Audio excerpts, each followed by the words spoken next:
Welcome to Capital Combat Parley Podcast Edition. Lewis Hill here with Garmamie Sido. How you doing, Lewis? I'm doing good, man. Listen, we got some guests today, right? We're going to be talking to Tariq Ismail and Jesse Arnett. The Big Cat! The Big Cat. They've had a little feud going on the social media. Both TKO bantamweights. Yes. One, of course, Jesse being the champion. Indeed. And Arnett, obviously, is fighting on the 21st. It is the 21st. He's fighting a man named Nate Maness. And undefeated fighter, 9-0. And it's going to be on Fight Pass. If you're watching this right now, you need to get Fight Pass. You got to get Fight Pass. Because TKO is on Fight Pass. Bingo. And you got to get Fight Pass because it's awesome. And Lewis, you actually recommended that I get Fight Pass. Or you were talking about Fight Pass. This is a couple years ago. Back in the day, yeah. I'm like, hey, man, Fight Pass. This is cheap. You got to get Fight Pass, brother. You got to watch all these fights. Yeah, man. They were putting all the undercards on Fight Pass. You need the undercards, Garmamie. Yeah, and ironically, TKO's Fight Night #1 was not on Fight Pass Live, but it will be available. It will be available, absolutely. And we look forward to that. And the reason why I guess we're doing this particular interview here with both Arnett and Ismail is the fact that Tariq Ismail, after winning his fight, called out the Big Cat. He called out the Big Cat. It was funny, we couldn't watch that. I remember I was listening to it on a French audio broadcast, and you've heard my French. Yes. It's not great, Garma, but I understood you're some trying, stuff. Brother, you're trying. Je travaille très fort à there parler you go. français, mais c'est très difficile pour moi. Je n'ai pas jeune. Hey, I'm not young. It's hard to learn now, but I'm trying my best. I will do an interview in French coming up soon, and by soon we mean as soon as I can start speaking We believe French. in you, brother. You're doing great. You're giving 100%. I'm trying. And my there best. you go. That's what it's all about. And the thing is, we got to listen to the fight, the commentary via I think it's called La Voix des Guerriers, which is a great podcast. It's fantastic. Out of Quebec, out of Lévis, Quebec, I believe. Anyways, and Tariq Ismail cut a crazy post-fight promo, calling out the champ, the Big Cat. He's good on the mic. Both of these mofos are unbelievable. I'm telling you, a press conference, a TKO press conference with both Tariq and Jesse would be unfreaking believable. Because they both understand promotion. They both know how to put themselves over and expose each other with respect, of course. They're both competitors. Yes. But we had to interview them. But it gets fans emotionally involved when you do that. We've seen Chael Sonnen. We've seen Conor McGregor. Colby, of course. I mean, it seems to be a formula now, but it gets fans emotionally involved. Pro wrestling. It is very much pro wrestling. But then they want to spend the money to buy the pay-per-view, to go to TKO, to whatever. And quite frankly, I would love to watch these two fight. I would love to watch them fight separately. They're both amazing competitors. I've known Tariq for a very, very long time. We will be talking to Jesse for the first time today. Why don't we go ahead and get Tariq on the phone? Let's do it. Hello. Tariq Ismail, how are you? Louis, how you doing? I'm doing good, brother. You guys still reporting on all the MMA news, no? That's the idea, yeah. Yeah, and the commentating too? Yeah, and the commentating too. Yeah, it's been a while since we commentated. They got that MMA ban going here, which is ridiculous, but... That is ridiculous because you guys are exceptional at what you do. I'm serious, yeah? Thanks, man. I've never heard some commentators that comment like you guys at these local shows, and I think it's fantastic that you guys are involved. But I like how you cover the sport. You give all the fighters a chance to speak right after they finish their fights. I know you did that with Sasha's show. That's right. The Art of War. Art of War, yeah, that's what it was. Shout out to Cruz Sasha, Mr. Smasher. Absolutely. I still train with him every Tuesday morning. Oh, do you? Yeah. You're a lucky guy, People got to check him out. Ottawa Fight and Fitness in the heart of Ottawa, right? That's it. Let's get into you and TKO. How's your experience been with TKO thus far? You know what? It's, what can I say, Louis, man? Look, TKO is doing a good job. They're doing all that they can do. They just came back from a long layoff. They're the only real big show in Canada that we have that's putting on, exceptional shows at a very high platform where you can launch off and be discovered. So, big ups to TKO, but the problem with TKO, and for me personally, is that I like to stay active as a fighter. Okay, and I'm sure a lot of the fighters are having that problem too, because there's, they put on maybe like 6 shows per year, or maybe 8 this year. They're shooting for that. There's not enough shows if you want to stay active. I want to be about, fighting 4 to 6 times per year. I think that's fair for me to demand of a promotion. You got promotions like One Championship and the UFC who put on 20 plus shows every year. So for you to get 4 to 6 fights, that's not a big deal there. But in a promotion here locally that's doing maybe 6 to 8 shows per year, that is a difficulty. So that's been my experience with TKO. But overall, I'm happy with them overall.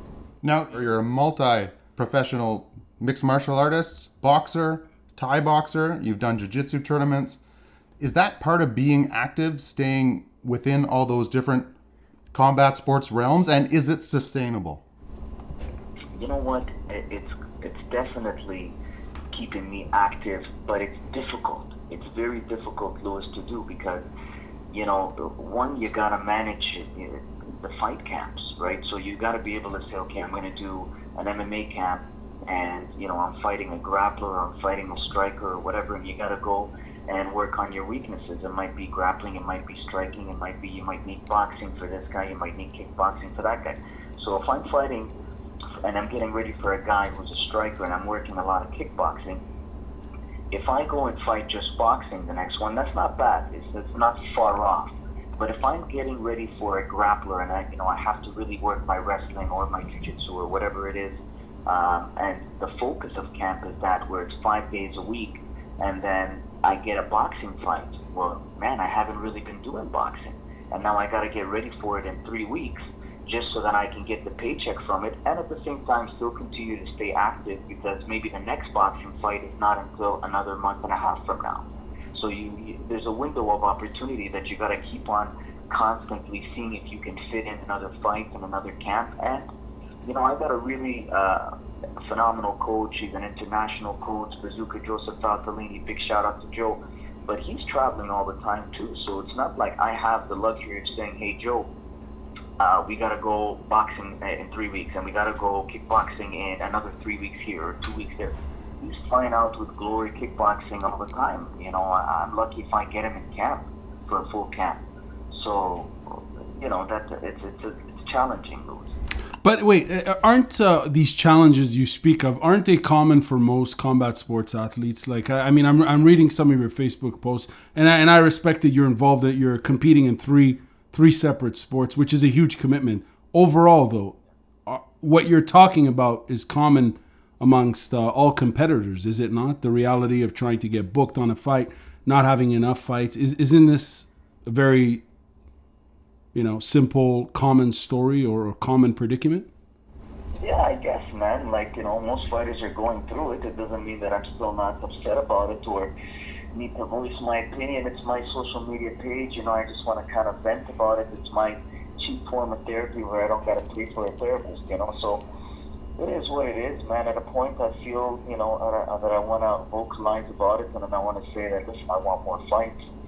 I made a trip out to Singapore to One Championship just so that I can get in on a platform like that, because they compete. And that was brilliant. If I can interrupt, that was brilliant. You're obviously a promotional machine. This is why we want to interview you, because you fought 2 times in TKO, and both times, as far as obviously you've got the fight covered. But in terms of being able to promote yourself and get your name out there, you're truly an outlier in the sense that you're very unique in Canadian MMA, dare I say so. I don't know if Louis agrees with that or not. You're an excellent communicator. But beyond that, I'm curious to know, Desert Storm, how much of that do you think is important for you as a fighter professionally? How much is this usage of social media, communications, video production, so on and so forth, part of your grand strategy? You know what? It's interesting. It's become more important lately, just because you see the people that are emerging, like Conor McGregor, and obviously the pioneer Chael Sonnen. It's important to have that it factor. But I don't use it for that purpose. I've been using it now for that purpose because I need to get my name out. I need to make some money. I need to go up the ladder. I need a belt. I need that number one status. I need that. But I only use it in my way because the reason why you guys get such an exceptional superstar level that I bring into the entertainment is because I use that in terms of having a victory mentality. So when I plan my walkout, when I plan my speech, when I plan how I'm going to win and how I'm going to shake my opponent's hand and how I'm going to have everything is planned. Why? Because it helps me already be in that winning mentality. And then I work really hard in the gym, but I have that as an extra edge. So I make sure that I always have that covered. That's why you guys always get an A-class performance from me, from the moment that I'm in the change room to the moment that I walk out to the moment that I walk back in. So, that's really what it is, man.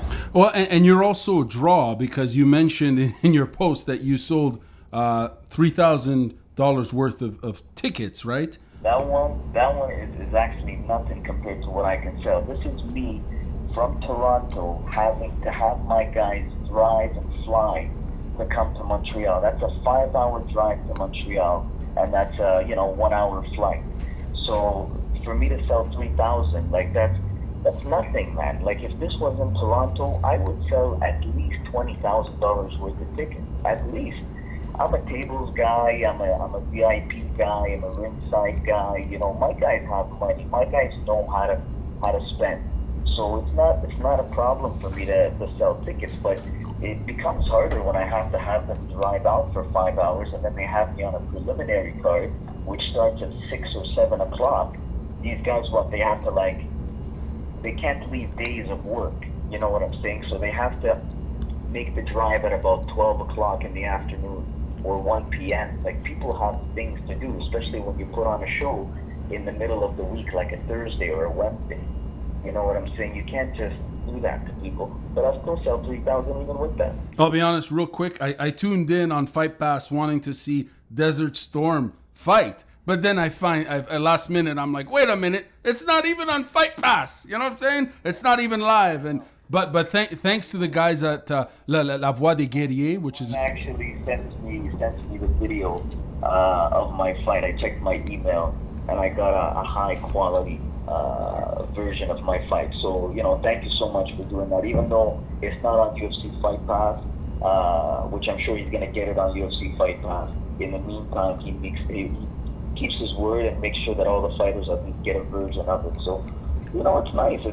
I think a lot of fighters would appreciate that, just having a copy of their fight, even if they do it at the lower level shows. I think if you give them a copy of their fight, that will keep them a little bit more loyal to that show. So people should do that too for them. Tariq, back to your social media game, you talked about having that championship mentality and doing all those things. And you're in a very unique position because as someone who can do the social media, who can talk a little bit of smack every now and then, you've backed it up every single time. So now when you're talking smack against the current champion, Jesse Arnett, it's hard to ignore you because you're an undefeated mixed martial arts fighter. Well, look, you have to build your name in this game. And trust me, I had to bite my tongue and just let people talk and let people say whatever they want to say while I build my career the way that I want to build it. And, when it comes down to fighting, it's not like I'm asking for bums. Listen, Jesse Arnett is ranked number 1 in Canada. He's ranked number 1 in Canada in the Bantamweight division.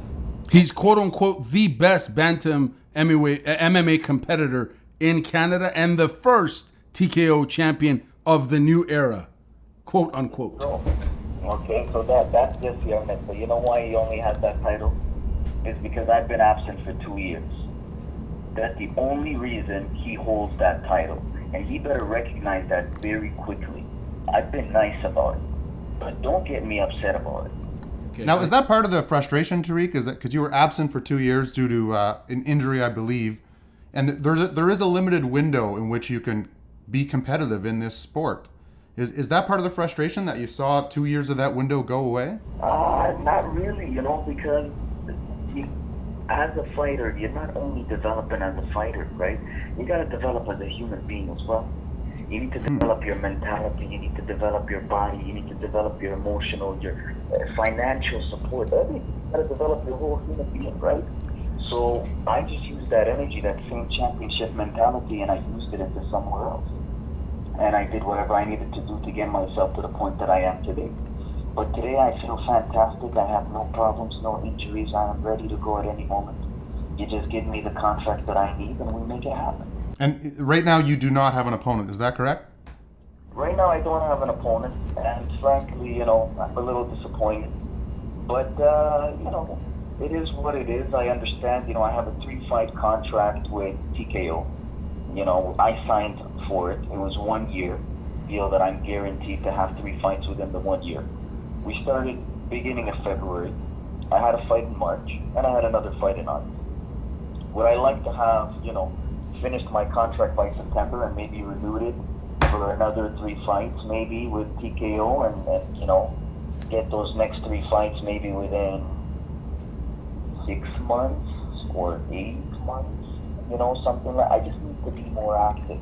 Or give me a 5-fight contract, but say it's within the full year, guaranteed to have 5 fights within 1 year. I need something like that. If I can get a promotion that can offer me something like that, then that's what I'm looking for, to be honest. Like, it's not about the money right now because, frankly, I'll be honest with everybody, like, the money's not really high right now. I'm still building my career, and I understand that, and I understand what market value is for promoters, so no problem. You sound like an accountant when you're talking about market value. I went to school for business and commerce, and I specialized in accounting. Oh, there you go. Desert Storm Accounting. I calculate everything. Even when I'm in the cage, I calculate your distance, your timing, your accuracy, your movement. I calculate the whole situation, Well, I mean, fans saw that in your debut as well. That was one of the most amazing, dominant performances that I've ever seen. Do you remember you had that highlight teep to the face at the end? Like, I was in Florida watching it on my iPad and losing my mind. My neighbors were freaking out. I like it too. I wanted to watch it again and again. I think I might have watched it over 1,000 times. I like watching myself being a superstar on TV. I know I've been built for this, and I know how to entertain people. And, I just want the opportunity to continue doing it. I'm healthy, man. I'm 28 years old. I feel extremely strong. And I'm mentally there, so just keep putting me in against whoever. I just want to test every single person in that division. I don't want to state the obvious, but you're 2-0, and you're in TKO, which is on Fight Pass, which has a global audience. You've got reach globally, obviously, as you mentioned before. You flew out to Singapore for a 1FC event, so on and so forth. So you've got that potential. I think you're in your element. The question I want to ask you is, do you honestly think you can beat Jesse Big Cat Arnett, a guy who's got 12 straight wins in the last 4 years? Do you think you can beat him? Big G. I can call you Big G, yeah? Because you're a big guy. He's a big dude. He's a big dude. Look, I like you. You're very diplomatic, But the reality is, it's not that I think I can beat Jesse. I know I can beat Jesse. Wow. Stylistically, I'm not a good matchup for Jesse. I'm telling you guys. It doesn't make sense with Jesse. Okay, so I just want to say that there's a difference in levels between me and Jesse. And you'll find out the moment that we are squared up in front of each other. And you're going to see if he makes it out of his next fight with Manis. And here's a little detail, Manis. When Jesse, and I'll just give you one of Jesse's weaknesses. Okay, there's many, but I'll give you one. When Jesse leans forward to try to get those straights on you, because he puts his weight on the front foot, and he leans forward to extend his crazy reach even longer, and he'll just straighten his right hand or his left hand and throw straight, and sometimes he'll even throw them up as a shovel uppercut kind of style. Okay? You got to attack his leg. His lead leg needs to be smacked many, many times, and when he becomes aware of it, you need to smack him in his head with that same leg. Okay? Then he's going to respect the distance a little bit more, and you can impose your game plan. But he's a very tricky guy if you let him just walk in forward and continue to lean and use his range. Because with those small gloves, anything can happen. You even saw it in his last fight. He had an 18-year-old kid who, in my opinion, if he put me in, and I asked Stefan Patry to put me in with this young kid. He was amazing, the Peruvian kid. Who puts me in the cage with that kid, he will go lights out in less than 2 rounds. Because it's an understanding. When I see how he moves, I already know how he's going to be played. That's it. I have a game plan in my head. And we can adapt when it comes down to adapting inside the cage. No problem. I talk to my coaches while I'm inside that cage and I'm looking at my opponent. I don't need to look around. He's behind me. My coach is behind me, but I'll still talk to him. And he'll hear me. And I'll hear him. I can adapt in the cage with my guy. So this is the point. Everybody says, oh, T, listen, he's got all decision wins. Yeah, motherfucker, I got all decision wins. But you know what? I haven't lost a round. Last time I checked, it's unanimous decision in every single fight. Every single one. 30-27. So come show me who's going to beat me in 1 round, and then tell me, do I think is Jesse Arnett going to win or how I'm going to win? Really appreciate you taking the time. One more question before you go, and it's not to do with TKO, but Conor McGregor or Khabib, who do you got? I'm going to go with my boy Khabib, just because Khabib's an absolute animal. But I love Conor McGregor. I have absolutely a lot of respect for Conor McGregor, and I wish him the best. I really actually, whoever wins in this fight, I would be the happiest person for that person. Like, I want both of them to be able to get a draw so that they both get paid and they both don't get the record started. But I love both of them equally, but I think Khabib will win. Brilliant answer. I concur. I concur as well. Tariq, thank you so much for your time. I've been following your career ever since I met you at the Thai Boxing Academy, and I'm going to continue, and I wish you all the best of luck in the future, my friend. Thank you, guys. Take care, dude. Very strong words from Tariq Ismail. I love that kid. I've known him since he was young. I've known him since I was younger. He started training at the Thai Boxing Academy when Bob Carver owned it. Adjunct Bob Carver. And legend. Yeah, absolute legend. Been following Tariq's career ever since, and I got to tell you, he talks the talk and he walks the walk. He's confident. Some would say cocky, but that confidence is because he backs it up. He is very technical in not only his training, his fighting, but his analysis of opponents, his analysis of himself and what he has to do. He's a man. It's scary because it's like just hearing him, listening to him speak, as you mentioned, that confidence, that conviction. Every syllable he's stringing up in a word accounts for something. We know that he's got a background in accounting, and he's a very cerebral fighter, and all around sounds like a very smart individual. You know him personally, and more importantly, he's on a mission. He's got a plan, and he called out the big cat. And Desert Storm is someone that everyone he flew, bro. He flew to Singapore. Yeah. He somehow managed to ask the CEO of ONE FC a question. Like, he knows how to market and promote himself authentically. He and sure does. antagonize, and he's got it all there. And antagonize in terms of his social media campaigns. It's a win-win-win, man. And let me tell you something, he talks about his analysis and how strong it is and stuff. And people, online when they hear stuff like that, they're like, oh, another guy talking good about himself. Let me tell you a personal story. The first grappling tournament I ever went in was it was the Bushido Grappling Championships, a little local thing run by Nabil the Thrill, of course. Legend. Khatib, who everyone knows. Oh, I love that sound, Garmamie. Anyway, I beat one guy. I advanced to another guy who was the heavyweight division, so there wasn't a lot of people. And Tariq cornered me in both those matches. And I just listened to him the whole time. I did whatever Tariq told me to do, and I walked away with the first place trophy. Bam. And I just turned off my brain, and I remember clinching a guy, pulling him down. Tariq's like, take his back. So I did. And he's like, body triangle. So I did. And he's like, work the choke. Didn't work. He spun. He's like, start working the triangle. And I triangled the guy. Wow. I just got to, because Tariq could see things in advance that I wasn't seeing. And I had confidence in him because I had trained with him.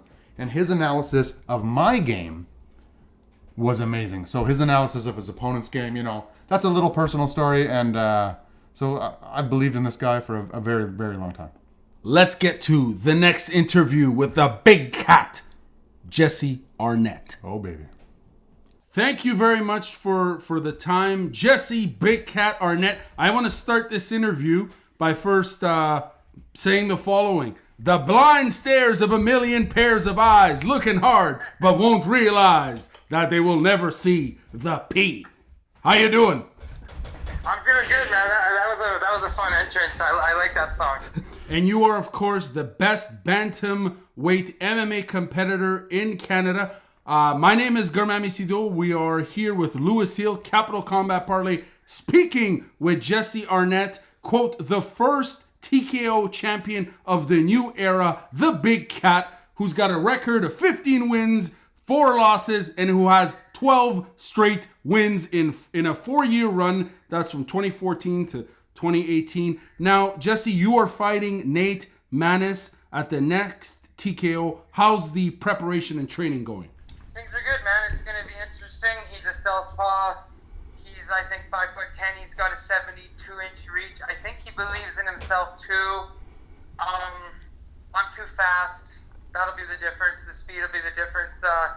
I'll put him away inside 15 minutes. We'll get to that in a little bit, but I'm doing the best I can with the circumstances I'm dealt with right now, and I'm at Tilt MMA, Dunamis, Muay Thai and kickboxing, Beaumont boxing, and we're in the gym every day getting ready for this tough young prospect. Now, you've got an impressive, as I mentioned, 12 straight wins. What is it that makes you want to win? It's nice. I like that. I grew up with amateur wrestling, so I got a lot of amateur wrestling experience. You know, I was the #1 born Canadian wrestler for over 7 years. I had a couple immigrants that came to my country to beat me out for my spot, and 23 years old, I quit wrestling, and I was way too young. I was still a carded athlete, and long story short, I seen UFC on TV. I was 27 years old. I was working full time for the weekend. I wasn't going to the gym anymore. I didn't have any goals really, and I saw this shit on TV. Tried it out. You know, I started off 3-3. I didn't train one time until I had 5 fights. The first time I ever stepped into a gym was after my 5th professional fight. And I'm like, man, you know, I like going down to the casinos and fighting on Friday night after work. And then I had some people around me that said, hey kid, man, you can probably do pretty good at this. And then all my losses came from jiu-jitsu. I've been tapped out 4 times. I got a great head coach, Anderson Goncalves. He's a 5-stripe Brazilian jiu-jitsu black belt. I got in the gi. I figured out jiu-jitsu. Come tap me out now. Won't happen. And I'm just thankful for the run that I'm on right now. And I'd say jiu-jitsu is my strength, but I can also stand there and box.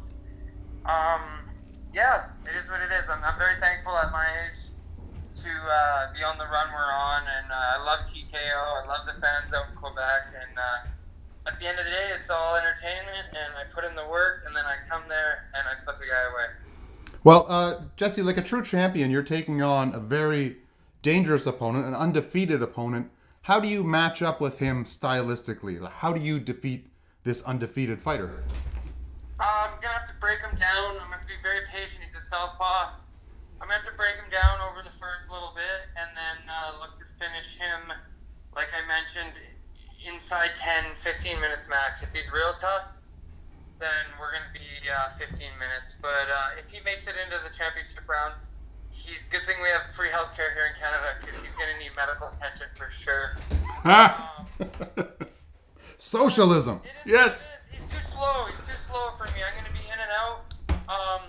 He's very good at tucking his chin, and he likes to eat shots and counter. But again, the experience, I have a lot of experience myself, and I'm facing better guys in the gym. And it's going to be a good fight. I'm prepared for everything. But at the end of the day, I'm in a position right now in my mind and in my head that if this is a kid to beat me, I will stand there like a man and shake his hand in the middle. But my word, this is not the one. This isn't the kid to stop the run. September 21st, I'm going to run the winning streak to 13 straight with a whole bunch of finishes in there. And I'm excited to do it in front of the great fans in Montreal, minus that in Quebec City. Same thing from a Western boy like me. Well, they're all rabid fans across Quebec. They're all fabulous. Jesse, being the champion, part of what goes with that is, of course, having all the young bucks say your name, right? Yeah, it's all good, man. Tariq, he's a great fighter. He's awesome. People don't know this, but I sparred him one round at Grant's MMA maybe like 2-3 years ago, and whatever, we're boxing. It was nothing. We went 3 minutes and back and forth, competitive round. I think he hit me with a couple shots. People think they can beat me easily because I get hit sometimes. Well, if you're trying to finish the fight and you're going 90% the whole time, you're going to take shots. If I wanted to be safe and dry hump everybody and hang out, I'd win every single fight decision and not get touched and hold the guy. That's not my style. I like to fight. I'm there. I'm in your face. I might look tired. Well, you'd be tired too if you're looking for the finish the whole time. You know what I mean? Like, you can count on this. When the bell rings, I'm going to come forward. I'm going to be in the guy's face, and I'm going to be looking for the finish the whole time. What I do respect about Tariq is he's got a great skill set for his height. What is he, 4'11", 5'3"? Wow. He's a very good striker. He comes from a great camp with Joe Bazooka Joe and them, and he's technical, man. He's flawless. He's right. He's in there taking guys out with ease a little bit and racking up the experience. He's got a whole bunch of decisions, and if this was to ever materialize, wouldn't the build-up be great? It would be amazing. He can talk a little bit, but he can't hang with the big cat on the mic. And it's a different story. They all think they can beat me, and then we get in there, and it's 10 straight, 11 straight, 12 straight. After this, it'll be 14, and then 15. But all I can do is just do the best I can in the gym. I got a great support circle right now, and I got a great team out here, and we're doing everything we can to ensure victory September 21st. Now, obviously, both of you guys are great communicators, and you're excellent competitors. And as a fight fan, it would be amazing to see both of you fight. When he called you out after winning, after Tariq won, he called you out. He called you out. Yes. What went through your mind when he called you out? And he's just like you, Jesse, in the sense that he's a very confident, capable competitor. And he called the champ out. What went through your mind? I liked it. Actually, a couple people started messaging me. I actually missed that card. It didn't get televised, right? It did not, no. And then my phone was blowing up, this and that. And I got Brazilians trying to get at me right now. I got a whole bunch of people, Americans calling my name. That other Johnny kid that he beat up, that Bam Bam kid, he's calling my name out too. But you've got the title. You've got the most prized possession in Canadian MMA as far as the bantamweight the bantamweight belt. So everyone's calling you out. And do you feel hunted? I feel hunted, but I'm the hunter, baby. And I love it, man. You know what? It is what it is. If we ever fight, it'll be a great fight. If things don't work out for me, and what I'm negotiating with right now and all my deals, then I will re-sign again with TKO. But it's going to be pretty hard to turn me down any other way right now. I'm going to have 16 wins, 14 finishes. I'm going to be on a 13-fight win streak. Damn. I've already turned the UFC down on short notice twice. They've told me, what, win here, you and Manis, the winner here, you'll get your shot at bantamweight. I've heard this before. If you're in my position, what do you do? But I can't even think too far past this. At my age, I can't afford one more loss.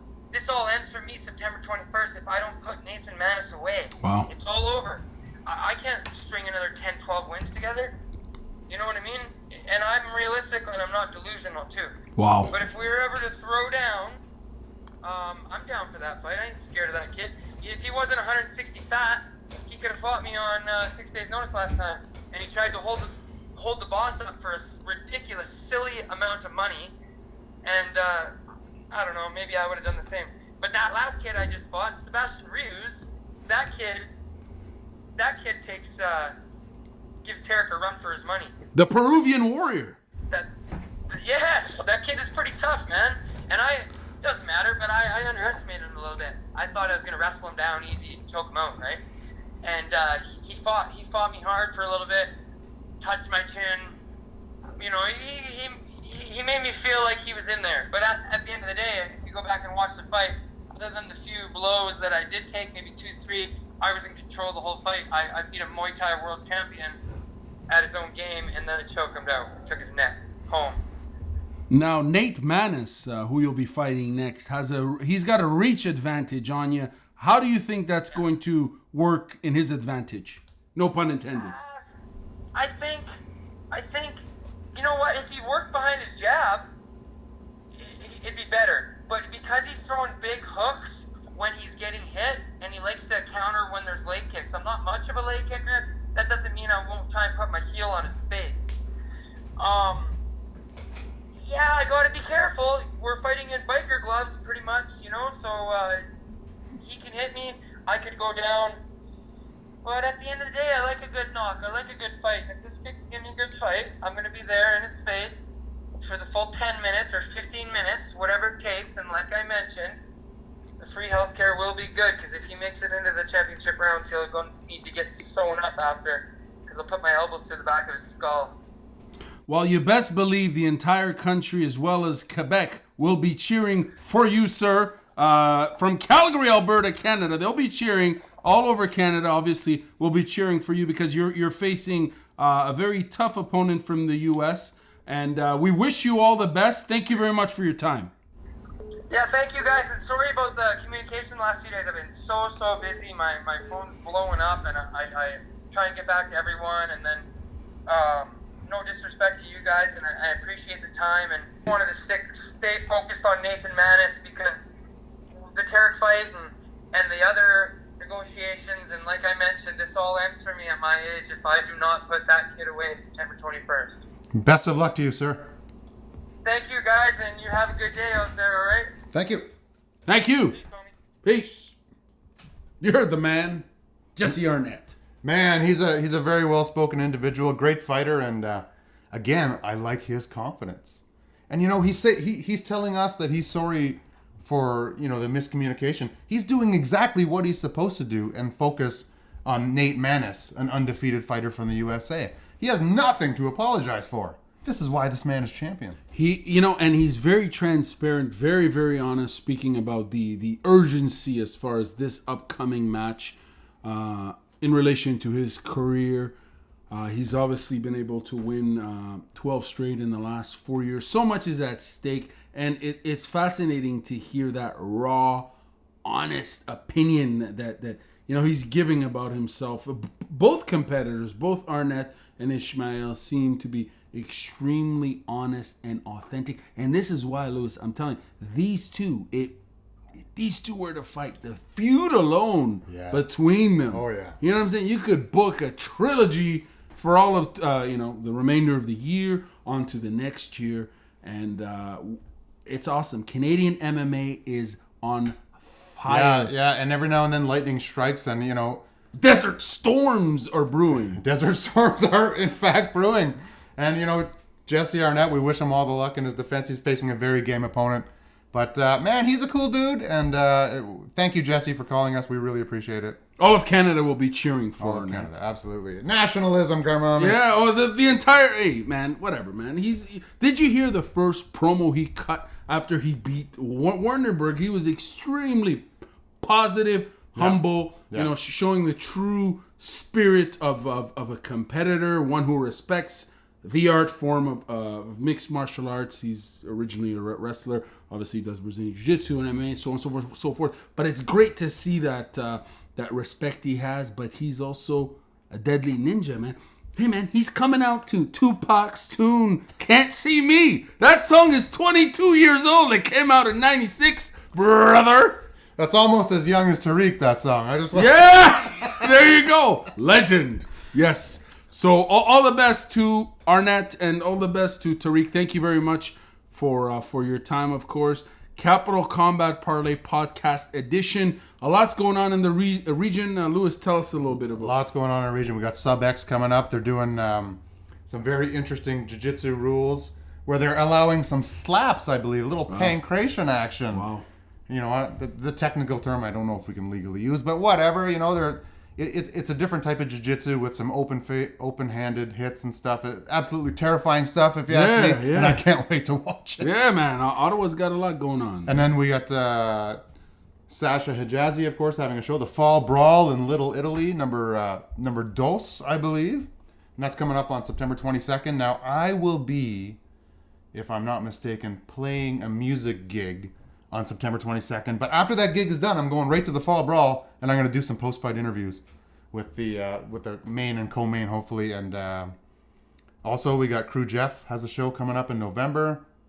And Heroes Combat League, November 2nd, where you can catch us on the mic, of course, doing our commentary thing. And I want to thank Tariq as well. Tariq really had a lot of positive things to say about our commentary. And, you know, it means a lot coming from the professional fighters that say that we are good at commentary. Because I never, ever want to sell those guys out when I'm talking on the mic.